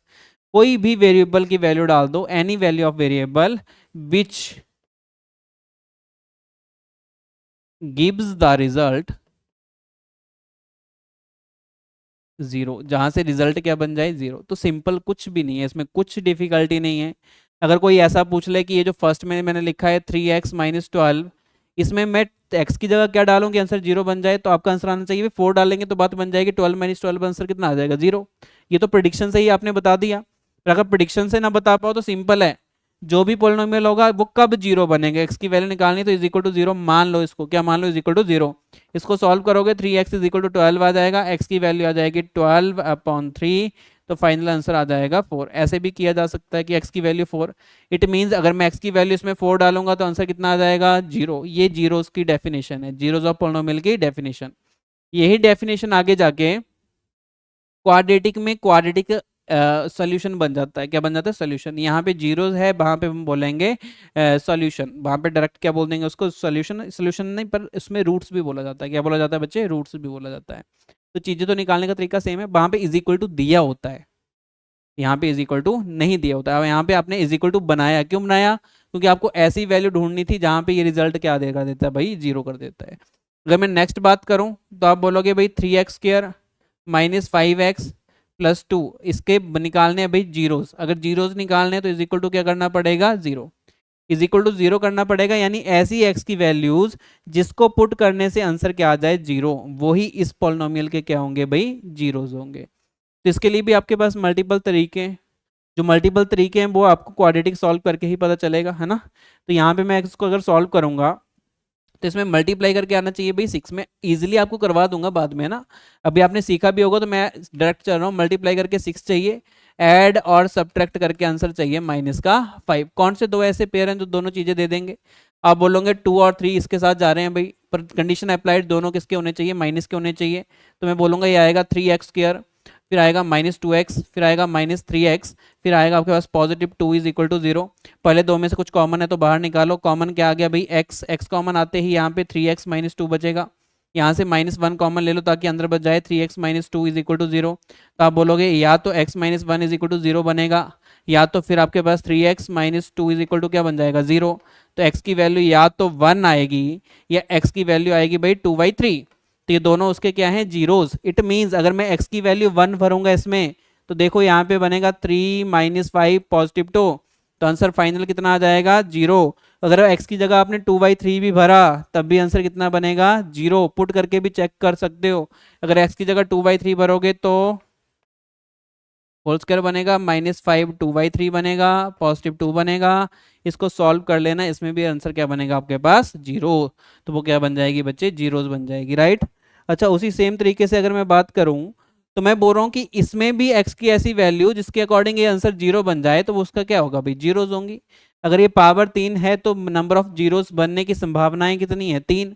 एट मोस्ट 3 जीरोस फॉर्म हो सकती हैं, पावर 2 होगी, मतलब आपका जो डिग्री होगी वो 2 होगी, तो एट मोस्ट 2 जीरोस बन सकती हैं। एट मोस्ट वर्ड का यूज कर रहा हूं मैं, ज्यादा से ज्यादा 2 जीरोस, दो से ज्यादा बनेंगे नहीं, हो सकता है एक ही बने, हो सकता है दो बने, पर दो से ज्यादा कभी बनेगी नहीं। वैसे पावर 3 में है ना। अब पावर 3 वाले को कैसे सॉल्व करना है ये भी मैं सिखा दूंगा आपको ना, पर मैं क्वाड्रेटिक में थोड़ा सा इसको सॉल्व करने की कोशिश करूंगा, राइट। ये भी इजी है, ज़्यादा डिफिकल्ट नहीं होता। आप पहला रूट फाइंड आउट करते हो हिट एंड ट्रायल मेथड से, हिट एंड ट्रायल मेथड से, पर मेरे को लगता है कि ऑब्जेक्टिव अगर मैं अप्रोच की बात करूं तो मैं डायरेक्ट क्या कर देता हूँ ना, कभी रूट्स ही पूछ ले इसका, रूट्स ना पूछ के इसका क्या पूछ ले, जीरोस पूछ ले। तो ऑप्शन तो दिए होंगे ना जीरोस वाले, ऑप्शन दिए होंगे, आप ऑप्शन को पुट कर करके चेक कर लेना कि जिसमें जीरो बन गया वो क्या है, ऑप्शन करेक्ट है, जिसमें जीरो नहीं बना वो ऑप्शन क्या है, आपके रॉन्ग ऑप्शन है। तो उसमें ना ऑप्शन के थ्रू जाना थोड़ा सा इजी रहता है। अदरवाइज अगर अपने बोर्ड मेथड से जाना है तो सिंपली पहला रूट प्रिडिक्ट करते हैं हिट एंड ट्रायल मेथड से। एक रूट आपने प्रिडिक्ट कर लिया तो उसका आपका फैक्टर भी बन जाता है, याद होगा आपको। अगर x इज इक्वल टू ए के साथ उसका जीरो आ गया, x इज इक्वल टू ए भरने से रिमाइंडर जीरो आ गया, तो x इज इक्वल टू ए का मतलब x माइनस ए उसका क्या होगा, फैक्टर होगा। x माइनस ए फैक्टर होगा, उसके अकॉर्डिंग आप डिवाइड करोगे तो क्वोशिएंट क्या बनेगा, क्वाड्रेटिक बनेगा। क्वाड्रेटिक से फिर से दो रूट आएंगे, एक आपने हिट एंड ट्रायल से निकाला था, तो इसके रूट्स कितने आ जाएंगे, 3 रूट्स का मतलब जीरोस, यहाँ पे क्या आ जाएगा, जीरोस। जीरोस कितने आ जाएंगे, 3 आ जाएंगे, राइट। पर हम ऑप्शन के अकॉर्डिंग करते हैं किसमें भाई, ऑब्जेक्टिव अप्रोच में। तो थोड़ा सा और आगे चलते हैं। Yes, graphs of the polynomial, जो ग्राफ बनते हैं पॉलिनोमियल्स के वो कैसे बनते हैं भाई, ध्यान में रखना ये सारे के सारे ग्राफ्स के टाइप हैं। अगर मैं फर्स्ट पे चलूँ, ये आपके पास ना कांस्टेंट फंक्शन है, कांस्टेंट फंक्शन का मतलब कांस्टेंट पॉलिनोमियल का ग्राफ कुछ इस तरीके से बनेगा, डिग्री क्या आएगी उसमें, जीरो आएगी। अगर कोई इसमें बात करे, ये आपके पास लीनियर फंक्शन का ग्राफ है ना, लीनियर फंक्शन का ग्राफ आ जाएगा। ये है क्वाड्रेटिक फंक्शन का graph, this is quadratic function graph. ये क्यूबिक है, ये आपके पास क्या है, आपके पास, अच्छा इसको पहचानने का सिंपल सा तरीका है, कितनी बार ग्राफ आपका एक्स एक्सिस को कट कर रहा है। अगर आपका ग्राफ एक्स एक्सिस को एक बार कट कर रहा है तो लीनियर है, अगर दो बार कट कर रहा है तो क्वाड्रेटिक है, अगर 3 बार कट कर रहा है तो क्या है वो भाई, क्यूबिक है। इस तरीके से पहचानना होता है। अगर वो एक बार भी कट नहीं कर रहा है, एक बार भी कट नहीं किया उसने, तो वो क्या है, फिर कांस्टेंट है। तो इसमें पॉलिनोमियल भी आ जाता है, आगे जाके इसको ही मैं किसका ग्राफ बना दूंगा भाई, इक्वेशन का ग्राफ भी बना दूंगा। कल को क्वाड्रेटिक इक्वेशन का ग्राफ लिखूंगा तब भी ऐसे लिखूंगा। तो ये समझो कि इस ग्राफ ने, ये जो ग्राफ है आपके पास फर्स्ट वाला, ये जो फर्स्ट ग्राफ है ना, इसको कांस्टेंट पॉलिनोमियल का ग्राफ क्यों बोला, क्योंकि इस ग्राफ ने एक बार भी एक्स एक्सिस को क्या नहीं किया, कट नहीं किया, एक बार भी एक्स एक्सिस को कट नहीं किया। एक्स एक्सिस तो ये है, ये सिर्फ किसको कट कर रहा है, वाई एक्सिस को। और अगर इसकी बात करूं, इसने एक बार एक्स एक्सिस को कट किया है। कितनी बार किया है भाई? एक बार। एक बार किया है तो ये क्या बन गया आपका? लीनियर पॉलिनोमियल का ग्राफ। अगर आपका ग्राफ एक्स एक्सिस को भाई दो बार कट कर रहा है, कितनी बार? दो बार, तो ये जो ग्राफ होगा वो क्या बन जाएगा आपके पास? क्वाड्रेटिक पॉलिनोमियल का ग्राफ। अगर आपका जो ग्राफ है वो एक्स एक्सिस को ना तीन बार कट कर रहा है, तीन बार कट कर रहा है, तो वो बनेगा भाई क्यूबिक पॉलिनोमियल का ग्राफ, राइट। अगर वो चार बार कट कर रहा है, एक दो तीन चार, चार बार एक्स एक्सिस को, तो बनेगा क्वार्टिक पॉलिनोमियल का ग्राफ, राइट। अगर वो देखो ये लिखा है क्वांटिक पॉलिनोमियल, QUINTIC, क्वांटिक पॉलिनोमियल का मतलब है पांच, तीन चार पांच, पर इस पे ज्यादा फोकस ना करके क्योंकि ये ऑलरेडी सिलेबस का हिस्सा नहीं है। फाइव पावर वाला फिर भी याद कर सकते हो, क्यूंटिक पॉलिनोमियल, जिसकी डिग्री क्या होगी? पांच होगी। इतना क्लियर हो गया आपका? ठीक है, थोड़ा सा और आगे चलते हैं भाई। ये ग्राफ्स हो गए आपके, ग्राफ्स के ऊपर चलते हैं। फिर points at which graph cut the X axis, है ना। जितनी बार number of times graph cuts the X axis, जितनी बार भी ग्राफ आपका एक्स एक्सिस कट करेगा is equal to number of zeros, उतने ही नंबर ऑफ जीरोस बनेंगे ना। अगर तीन बार कट करेगा तो वो पॉइंट ही क्या बनेंगे? तीन क्या बन जाएंगे? जीरोस बन जाएंगे। यही चीजें हमने यहाँ से ऑब्जर्व करनी है, राइट। यही चीजें हमने ऑब्जर्व करनी है। तो ये आपका आंसर, मतलब इतनी सी चीज आपको ध्यान में रखनी है कि जितनी बार भी ग्राफ आपका एक्स एक्सिस को कट करेगा उतनी ही नंबर ऑफ क्या बनेंगे? जीरोस। और जिस पॉइंट के ऊपर कट करेगा वो ही एग्जैक्टली वैल्यू किसकी बन जाएगी? जीरो की वैल्यू बन जाएगी, जो ऑलरेडी हम निकालते आए हैं, राइट। तो ऐसे आ जाएगा। फिर थोड़ा सा और आगे बढ़ते हैं भाई। हाँ, ये थोड़ा सा इंपॉर्टेंट पोर्शन है। अच्छा, बहुत बार क्या होता है, अब मैं आपको कुछ चीज़ें और समझाना चाहता हूँ कि अगर, देखो ये इंपॉर्टेंट है, अगेन मैं बोल रहा हूँ, यहाँ से क्वेश्चन बन सकते हैं। अगर मैं बोल देता हूँ भाई AX² plus BX plus C, तो आप इसको क्या बोलोगे भाई? ये तो क्वाड्रेटिक पॉलिनोमियल लिख दिया। क्या लिख दिया? Quadratic polynomial. Is equal to zero नहीं लिखा, इज इक्वल टू जीरो लिखता तो क्वाड्रेटिक इक्वेशन बनता। अब मैं बोल रहा हूँ इसकी जीरोस कितनी आएंगी, तो आप बोलोगे इसकी जीरोस आएंगी भाई टू, टू जीरोस आएंगी ना, क्योंकि इसकी डिग्री टू है, तो इसके आएंगे भाई एट मोस्ट टू जीरोस। इसकी कितनी जीरोस बन सकती हैं? At most two zeros. तो अगर इसकी एटमोस्ट टू जीरोस बनेगी इस वाले क्वाड्रेटिक पॉलिनोमियल की, तो मैं मान के चलता हूं, मैं खुद मान के चलता हूं कि इसकी एक जीरो को मैंने मान लिया अल्फा और एक मान लिया बीटा। एक जीरो मान ली अल्फा, एक मान लिया बीटा। अगर एक अल्फा और बीटा मानी तो हमसे पूछा क्या जाता है कि जीरोस आएगी उनका सम करके बताओ। वैसे तो ये भी है कि आप जीरो यहां से निकालो। अब निकालने के मेथड आपको पता है, क्वाड्रेटिक में आपने किए होंगे ऑलरेडी, मैं करवा दूंगा, वैसे आपने बोर्ड में किए होंगे। जो भी दो जीरोज आएंगी दोनों को ऐड करके बता देना, तब भी आंसर बता दोगे। दोनों का प्रोडक्ट पूछोगे, जीरोज निकाल के प्रोडक्ट कर देना, तब भी आंसर बता दोगे। पर एक रिलेशन भी होता है जिसको हम बोलते हैं रिलेशन बिटवीन, टॉपिक का नाम होता है relation between coefficient of quadratic polynomial. जो क्वाड्रेटिक पॉलिनोमियल के कोफिशिएंट होते हैं उनका रिलेशन विद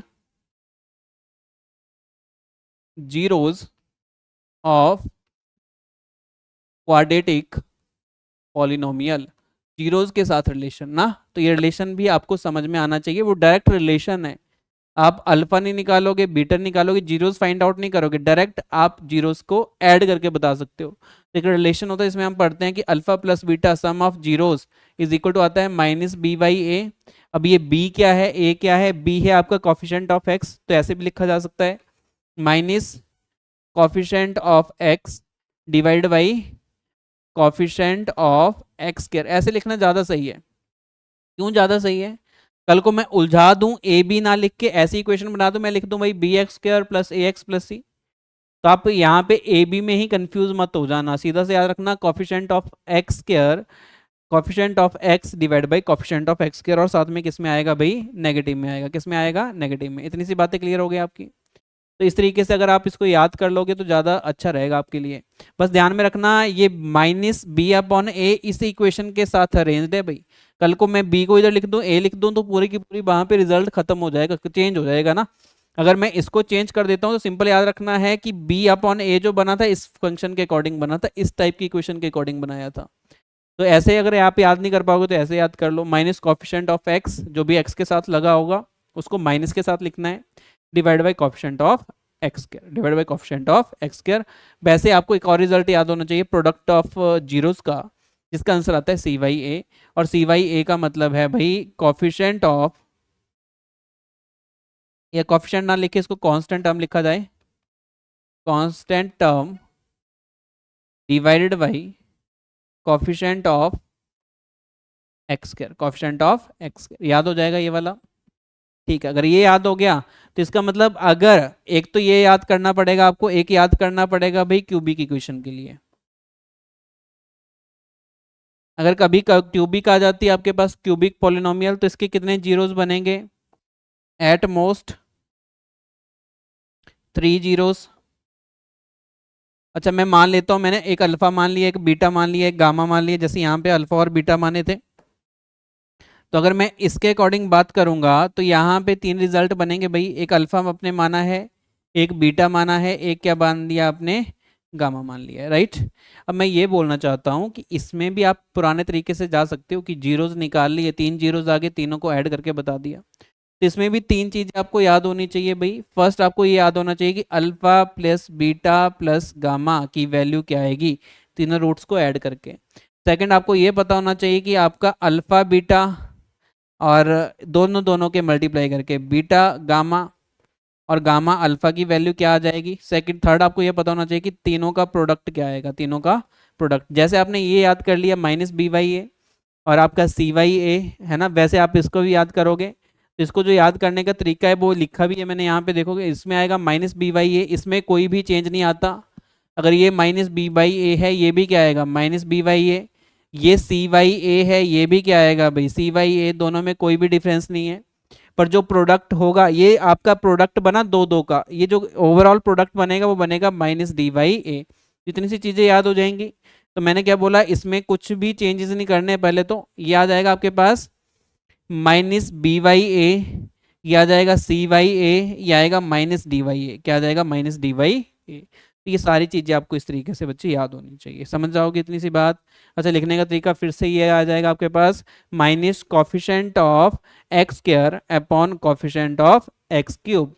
इसके लिए आ जाएगा आपके पास सी अपॉन ए है, तो coefficient of x divided by coefficient of X cube. इसके लिए आ जाएगा minus constant term divided by coefficient of X cube. तो इस तरीके से आपको ये चीजें आपकी याद होनी चाहिए, याद हो जाएंगी ना। डायरेक्ट आपको रिजल्ट याद होने चाहिए, यहीं तक आपको जाना पड़ सकता है, यहाँ तक आपको जाना पड़ सकता था। ये relation between the zeros and the coefficient of a polynomial, same चीज़ें मैंने लिखी हैं, है ना। सेम चीज़ें आपको नोट्स में दे दी हैं, आप इसको नोट्स लिख भी सकते हो ना, अगर आप बनाना चाहते हो तो लिखो इस चीज़ को। अदरवाइज हम क्या करेंगे, ये नोट्स आपको प्रोवाइड भी करवा देंगे, जो भी आपका डिजिटल बोर्ड के ऊपर सारे के सारे जो हमने चीज़ें की हैं वो सारे के सारे हमको एज ए पीडीएफ भी आपको दे सकते हैं। अब भाई आगे चलते हैं। यस ये हो गया। हाँ, अगर मानिए कभी आपको ऐसा बोल दे क्वाड्रेटिक पॉलिनोमियल बनाना है और आपको जीरोस दे दे, इंपॉर्टेंट है।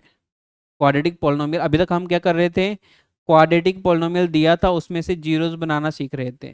तो उसके लिए हमने मेथड सीखा था जिसमें हमने दोनों को क्या कर दिया था, फैक्टराइज कर दिया था। तो फैक्टराइज करके भी चीज़ें बन गई थी ना फैक्टराइज करके। यहाँ पे उल्टा है, यहाँ पे आपको जीरोस दिए होंगे तो पूछा जाएगा कि बताओ इसका ना पॉलिनोमियल क्या बनेगा। जीरोस दे के पॉलिनोमियल पूछ लेगा। तो उसके लिए आपने ये वाला फॉर्मेट याद करना है कि अगर अगर जीरोस गिवन हो, इफ जीरोस आर गिवन, अगर मानो जीरोस गिवन हो देन, तो क्वाड्रेटिक पॉलिनोमियल जो बनता है, जो क्वाड्रेटिक पॉलिनोमियल बनेगा उसका फॉर्मेट आएगा एक्स स्क्वायर माइनस, यहाँ पे आएगा भाई सम ऑफ जीरोस, जो भी जीरोस दिए होंगे क्वेश्चन ने उसको सम कर लेना, सम ऑफ जीरोस, और साथ में एक्स भी लगाना पड़ेगा, plus product of zeros, plus product of zeros. Same है। अगर मैं क्वाड्रेटिक में बोल देता इसको तो इज इक्वल टू जीरो कर देता बस, बाकी तो same to same. X square minus sum of zeros plus product of zeros, तो वही मैंने यहाँ पे लिखा है कि x square minus sum of zeros, साथ में एक्स भी लगाना है, plus product of zeros. Alpha और बीटा माने होंगे तो बनेगा x square minus alpha plus beta x plus alpha beta.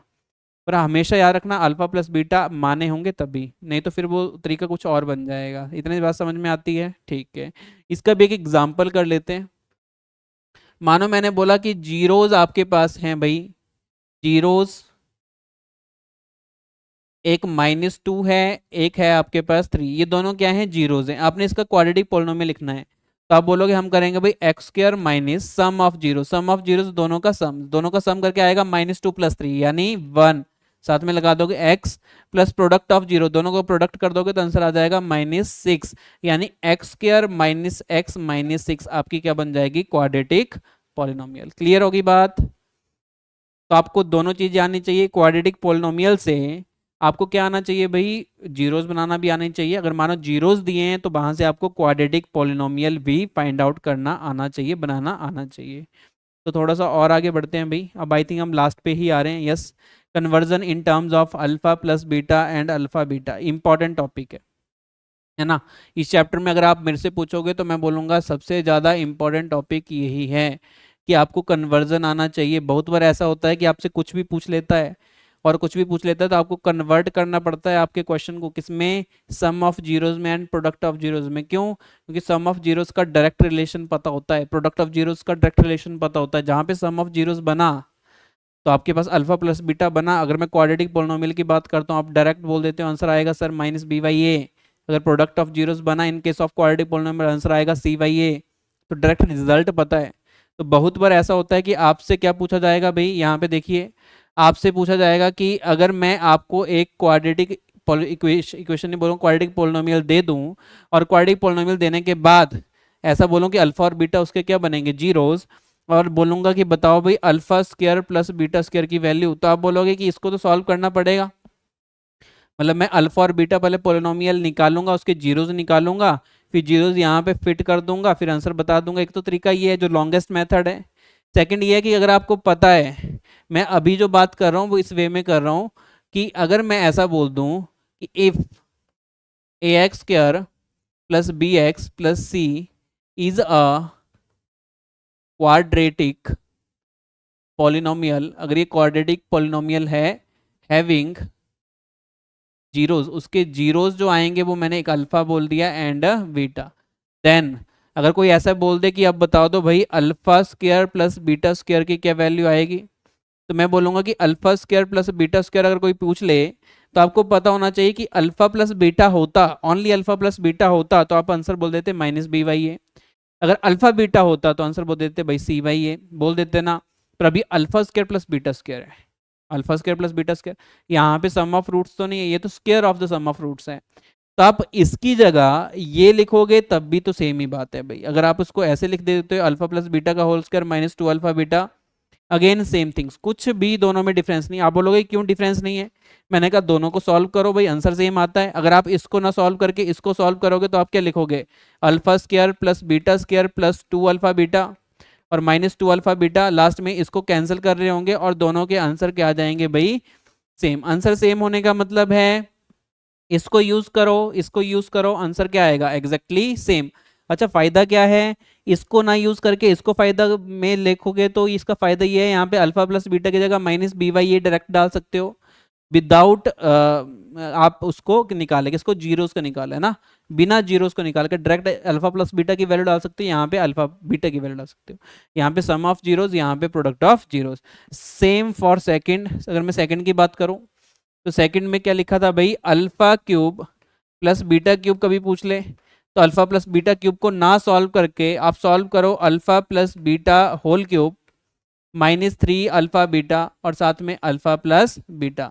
क्यों? दोनों रिजल्ट सेम करते हैं, दोनों के दोनों रिजल्ट सेम आते हैं भाई, इसलिए मैंने ऐसा बोला। तो ये कन्वर्जन आपको याद होनी चाहिए, क्योंकि अगर इसको आप सॉल्व करोगे तो alpha cube plus beta cube plus 3 alpha beta साथ में अल्फा प्लस बीटा, और यहाँ पे ऑलरेडी आपके पास -3 alpha beta alpha plus beta आएगा। कहीं ना कहीं ये दोनों सेम टू सेम आपस में कट हो जाएंगे, दोनों साइड की आ जाएंगी आपकी सेम।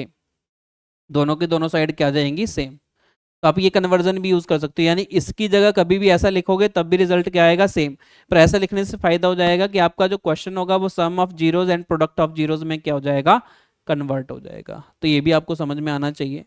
अगर मैं थर्ड बात करूं तो अल्फा माइनस बीटा का होल स्क्वायर, अगर कभी ऐसा आ जाए अल्फा माइनस बीटा का होल स्क्वायर, अगेन आपको ना डिफरेंस ऑफ जीरोस नहीं पता, बल्कि इसका भी आंसर होता है पर मैं लिखवाना नहीं चाहता अभी 10th लेवल पे ना, 10th लेवल पे इसका डायरेक्ट आंसर मैं लिखवाना नहीं चाहता आपको।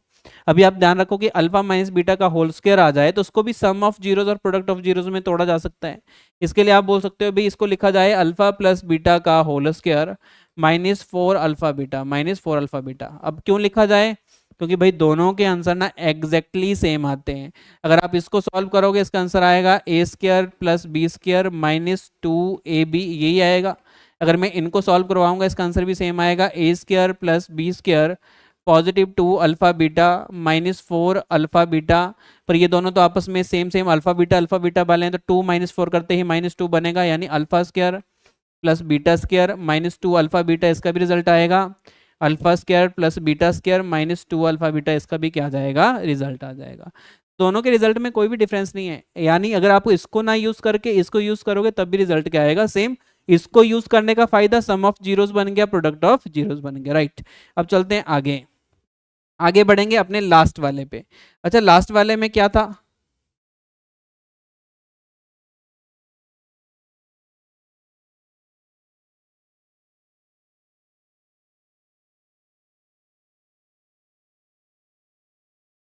ठीक है लास्ट वाले पे आ जाते हैं। लास्ट वाले पे देखते हैं भाई, ऐसे रखते हैं इसको, ओके। लास्ट वाले पे आ गए। अगर लास्ट वाले को थोड़ा सा अच्छे से आप ऑब्जर्व कर पाओगे ना, तो लास्ट वाले में क्या फॉर्मेट है एक बार मैं बता देता हूँ। ये alpha square plus beta square बनेगा। पहले आप इसको लिखोगे अल्फा स्क्वायर का स्क्वायर और लिखोगे बीटा स्क्वायर का स्क्वायर, इसकी बात कर रहा हूं मैं। तो ऐसा करने से फायदा ये होगा, alpha square plus beta square वाला फॉर्मेट बनेगा जो ऑलरेडी आपने पढ़ा, alpha square plus beta square. फर्क ये होगा कि अल्फा की जगह अल्फा स्क्वायर आएगा, बीटा की जगह बीटा स्क्वायर, यानी इसका एक्सपेंशन यूज करोगे तो alpha square plus beta square और उस पूरे का होल स्क्वायर आ जाएगा, -2 अल्फा स्क्वायर बीटा स्क्वायर आ जाएगा, है ना। अब मैं यहाँ पे बात करूंगा, यहाँ पे अगेन आपका ये वाला फार्मूला लग जाएगा, ये वाला फार्मूला लगेगा। तो इसके बाद रिजल्ट कुछ ऐसे बना रहे होंगे ना, इसकी जगह कंप्लीट ये वाला फार्मूला लिख दोगे, अल्फा प्लस बीटा का होल स्क्वायर -2 अल्फा बीटा। आपने इसकी जगह लिखा, इस पूरे का क्या आएगा भाई, होल स्क्वायर, और साथ में ये ऑलरेडी आपके पास था -2 अल्फा स्क्वायर बीटा स्क्वायर। देखो ये भी बन गया, ये भी आपको डायरेक्ट याद होना चाहिए कि अल्फा की पावर 4 प्लस बीटा की पावर 4 आता है, तो आप बोलोगे अल्फा प्लस बीटा का होल स्क्वायर -2 अल्फा बीटा, और इस कंप्लीट का whole square -2 alpha square beta square. तो ये कुछ कन्वर्जन है in terms of alpha beta and alpha plus beta, जो आपको पता होनी चाहिए, राइट। तो इसी के साथ अगर मैं बोलूं तो मैंने ना अभी आपको कंप्लीट जितना भी डिस्क्रिप्टिव पोर्शन था वो सारा का सारा कंप्लीट करवा दिया, किसका भाई, पॉलिनोमियल का। अभी जो बचा है नेक्स्ट लेक्चर, उसमें हम पॉलिनोमियल के क्या करेंगे भाई, कुछ ना कुछ ऑब्जेक्टिव क्वेश्चंस करेंगे, ताकि आपके माइंड में ये चीज़ें क्लियर हो जाए कि कैसे हमने यही सेम चीज़ें ऑब्जेक्टिव अप्रोच के साथ यूज़ करनी है, राइट। तो आई होप बच्चों आज आपको आज का लेक्चर समझ में आया होगा, जिसमें हमने पॉलिनोमियल को अच्छे से डिस्कस किया है। अगर फिर भी आपकी कोई क्वेरी होगी तो आप कमेंट बॉक्स में डाल सकते हो। इसके अलावा आपको अभी प्रिपरेशन आपने शुरू कर दी होगी, तो मैं तो यही बोलूँगा कि जितना ज़्यादा आप प्रैक्टिस कर सकते हो, मतलब आप गूगल पे सर्च कर लो, वहाँ से आप MCQs उठा लो, लेवल उसका 10th ग्रेड का होना चाहिए, उसके अकॉर्डिंग आप अपने प्रैक्टिस करना शुरू कर दो। जैसे आपका फर्स्ट टॉपिक हो गया, तो फर्स्ट टॉपिक से रिलेटेड जहाँ से भी आपको MCQ वाले क्वेश्चन मिल रहे हैं भाई, सॉल्व करना स्टार्ट करो। जितना सॉल्व करोगे उतना ही कॉन्फिडेंस बढ़ेगा, उतना ही आपका सब्जेक्ट के ऊपर और उस टॉपिक के ऊपर कमांड क्या हो जाएगी, 100% सॉलिड हो जाएगी, राइट। तो थैंक यू सो मच जुड़ने के लिए।